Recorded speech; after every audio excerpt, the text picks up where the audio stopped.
L'officier avait cette voix, vous savez, ce ton rempli de condescendance. Il m'a attrapé par les bras, les a tirés derrière mon dos avec une force excessive, presque comme s'il voulait me briser. Le métal froid des menottes a claqué autour de mes poignets et ce bruit a résonné dans la grande salle d'audience, aussi fort qu'un coup de feu. Personne n'a réagi, pas une seule personne n'a bronché. C'était comme si tout ça n'était qu'une routine, une autre femme de couleur emmenée, un autre cas qui disparaîtrait avant que les infos du soir ne soient diffusées. Je pouvais sentir tous les regards sur moi, des dizaines de pères d'yeux, certains amusés, d'autres indifférents, mais aucun n'avait l'air de se soucier de moi. Du tout. Un silence lourd, presque suffocant, s'est abattu sur la pièce. La pression du jugement pesait sur ma peau.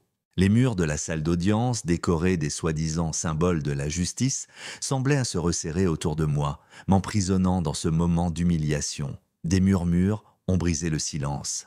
Elle pensait pouvoir s'en sortir, a chuchoté l'un d'eux. Toujours à jouer la victime, a lancé un autre. Elle aurait dû savoir. Le juge, Harold Vance, était là, trônant derrière son bureau, un vrai symbole d'autorité, mais il avait l'air ennuyé. Il tapait lentement son marteau contre le bois, comme s'il attendait juste que cette mascarade se termine pour donner son verdict.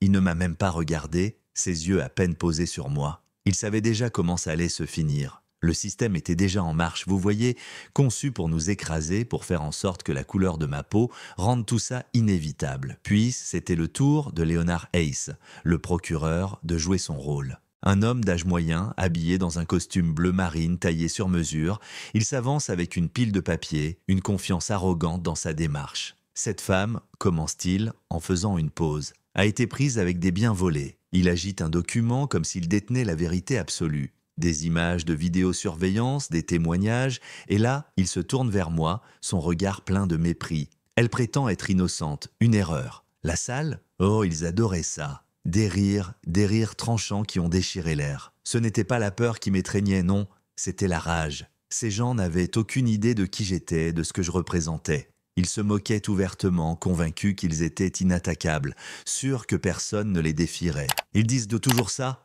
A murmuré l'officier derrière moi, un ricanement dans la voix. Le juge, toujours aussi détaché, soupira. « Assez de théâtre !» murmura-t-il en me jetant un regard froid. Sa tête se redressa comme s'il en avait assez des formalités. Son visage était fermé, comme une porte verrouillée, et je savais que sa décision était prise avant même que je ne mette les pieds ici.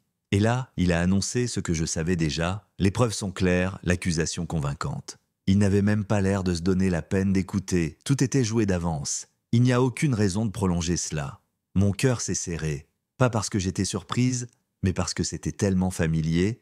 C'était tout simplement le système qui fonctionnait comme il devait le faire. Il m'avait déjà jugé avant même le début du procès. J'ai scruté la salle, le jury, 12 visages sélectionnés pour s'assurer qu'il n'y ait qu'un seul résultat. Les spectateurs, certains impatients, d'autres indifférents, aucun n'était vraiment concerné. Les journalistes prenaient déjà des notes, prêts à justifier cette cruauté. Et les policiers, là-bas, les bras croisés, attendant que je perde. Vance frappa son marteau de nouveau, ce geste devenu presque mécanique, comme pour dire que tout était terminé. Il n'y avait pas d'émotion dans sa voix. « Pour ces raisons, dit-il d'un ton neutre, je déclare l'accusé coupable. » Mais je n'écoutais plus. Pas cette fois. Il pensait qu'il m'avait été brisé, qu'il m'avait réduite au silence, que je baissais la tête et que j'accepterais leur fausse vérité. Mais ils n'avaient aucune idée de qui ils avaient été devant eux. Voici l'erreur qu'ils ont faite. Ils pensèrent que j'étais une autre victime. Une autre femme prise au piège du système.